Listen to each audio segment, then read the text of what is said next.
A super-duper disciple-making story. Hi, welcome to today's little lesson. Thanks so much for joining me. If you're a regular viewer, you know we've been talking about discipleship and being a disciple and making disciples, something that Jesus expects of all of his true followers and believers. And so it's not that we're just supposed to believe in Jesus and then attend church and maybe invite other people to church. No, we're supposed to be not only believing in Jesus, following and obeying Jesus, and sharing what we know with others about Jesus and making disciples. And so we've covered a number of real simple basic concepts, but I wanted to share on today's lesson a story about someone who applied these very simple principles some years ago and was extremely successful in seeing a movement launch that was a movement that resulted in multiple generations of disciples that continues to this very day. And I heard this straight from the lips of the person who experienced it firsthand.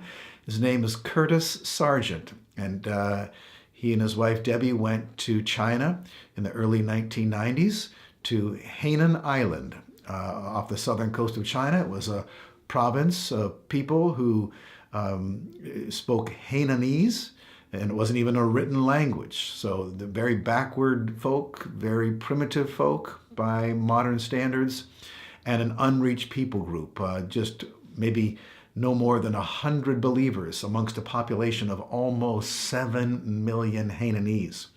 And so Curtis and his wife, started trying to share the gospel as Southern Baptist missionaries, and Curtis ran into the typical roadblocks and hurdles that missionaries run into, and it dawned on him that if he won one person to the Lord every day, by the time that he retired, there would be only so many people who are Christians, and it wouldn't even keep up with population growth. That is, winning one person a day, by the time he retired in 30-some years, Christians would be a smaller part of the population percentage-wise than they were when he started.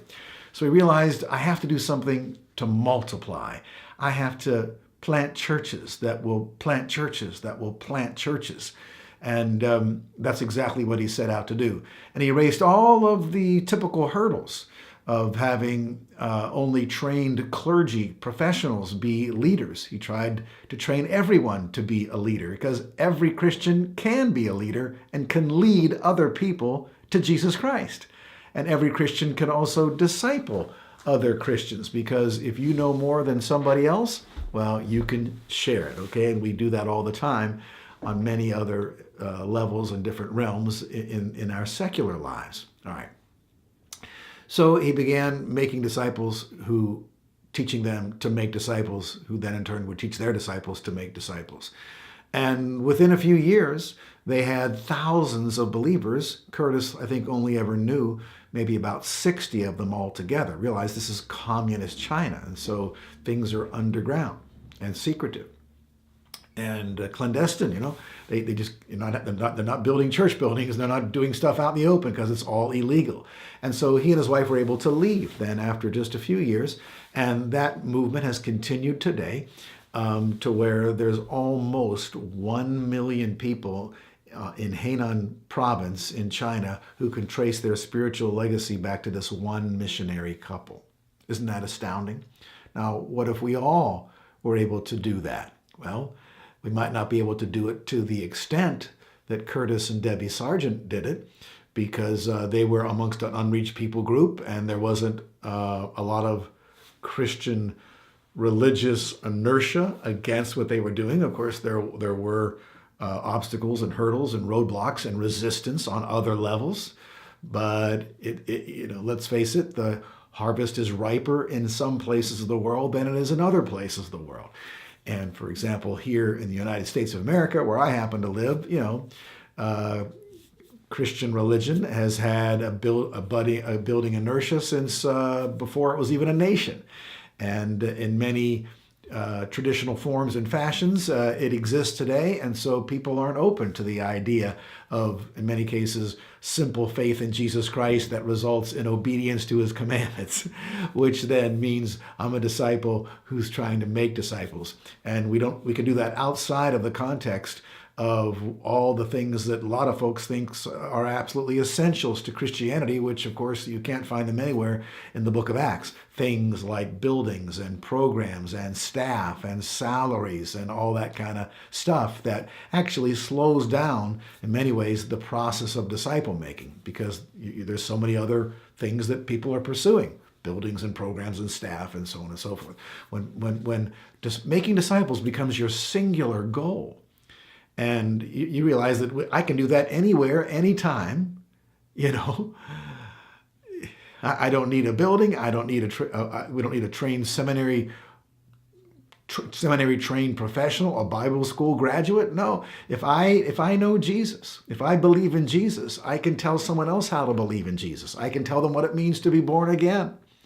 And if I'm following Jesus, endeavoring to obey his commandments, I can tell someone else how to do that. I could show them some scriptures, and I could give them a Bible. They can find out themselves. They can become self-feeders. All right? So this is a super-duper disciple-making story of what happened to Curtis and Debbie Sargent in Hainan province, Hainan Island in China. But you can be an ongoing continuation of that story by looking around and asking God to open your eyes. Lord, who can I disciple? Are there unbelievers around me that I could lead to Jesus, that I could tell them what God has done for me, tell them, my story of how I came to the Lord and how I'm different now? Are there believers around me who are really, baby Christians, or who don't, they're missing some pieces that maybe I could fill into their jigsaw puzzle and help them to grow and become more like Jesus? All right? Now, of course, you first of all have to examine yourself. Am I a disciple? Am I a disciple worth multiplying? Does God want more of this person? Is that what God wants? God wants some more of people like me. And if you look at yourself and you come up with a negative answer on that, well, then the first thing to fix is yourself. And thank God, through the power of the Holy Spirit, you can be fixed. Praise God. Okay, so that's a super-duper disciple-making story that I couldn't resist sharing with you. Hope to see you next time. God bless you.